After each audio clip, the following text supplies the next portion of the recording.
so much energy at this conference. Perhaps I should just tell you that I am the president of TechUK.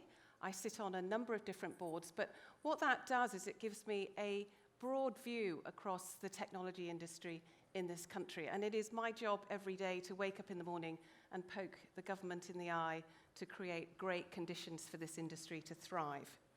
So that said, just a little bit about where I'm thinking and coming from. Elon Musk recently said, if you go back a few hundred years, what we take for granted today would seem like magic. So being able to talk to people over long distances, to transmit images, flying, accessing vast amounts of data, all of these things would have been considered magic just a few hundred years ago, and not even mentioning robots at this point. But to make magic, we need to employ magicians, and we need lots of them to support the pace of digital adoption and demand. And this is why digital skills are critical in the face of the fourth industrial revolution.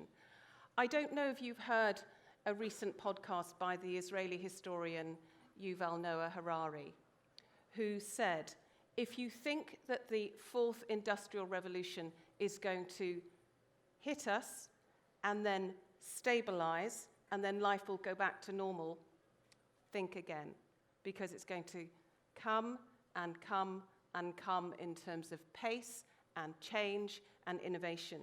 And he said it's not the absence of jobs or the change in jobs that we should be concerned about, but it is our ability to reskill ourselves every 10 years or less.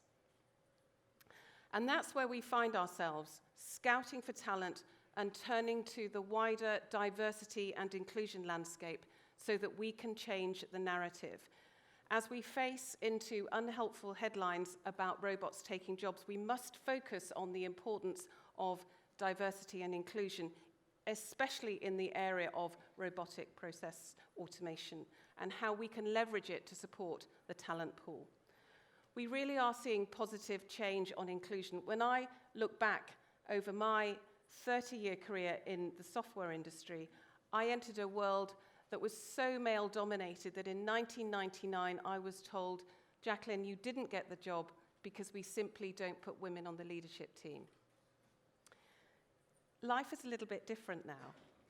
And looking forward to today's tech sector, we've got some women on boards.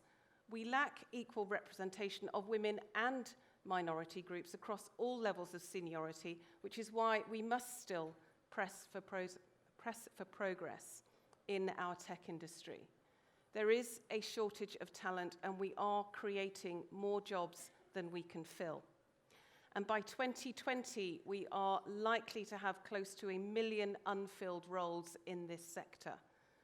So with only 17% of female representation, and in cyber it's only 10%, and in engineering it's 6%, we should be utilizing and encouraging the other half of the pool that we aren't fishing for talent in.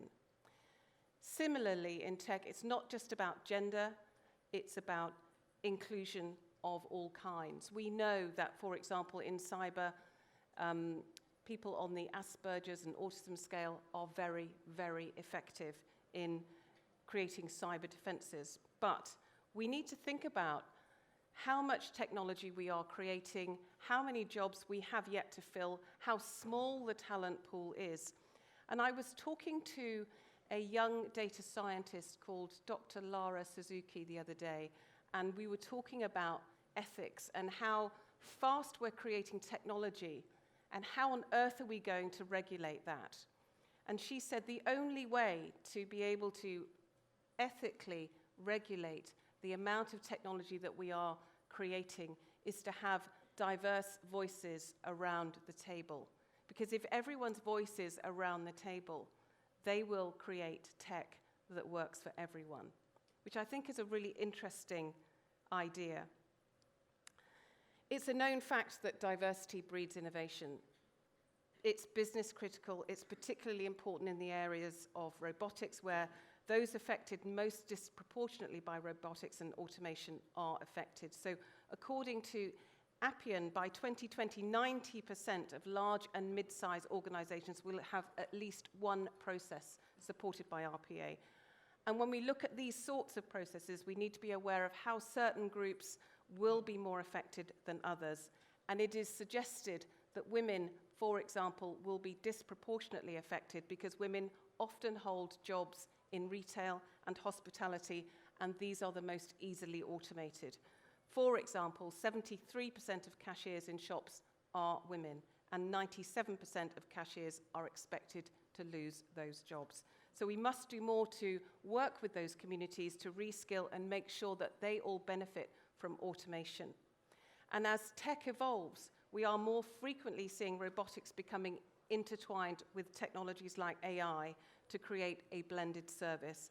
And AI is another area where we need to be designing technology for the benefit of all, especially those that might lose out.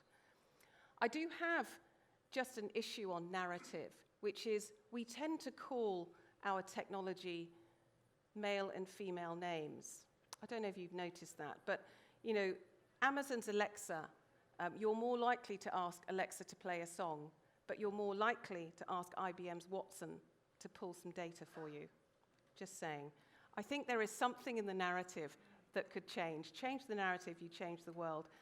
And so, looking beyond gender and other things, I think I would just say as a closing thought that if we are to swell the talent pool, if we are to get more skills in this area and to support RPA and robotics and blended AI on top of that, then I think we have to understand that no one is going to fix it for us. The cavalry is not coming. So we probably have to think about what can we all do to make a difference to the diversity and inclusion agenda and how we can create talent pools of significance which are inclusive.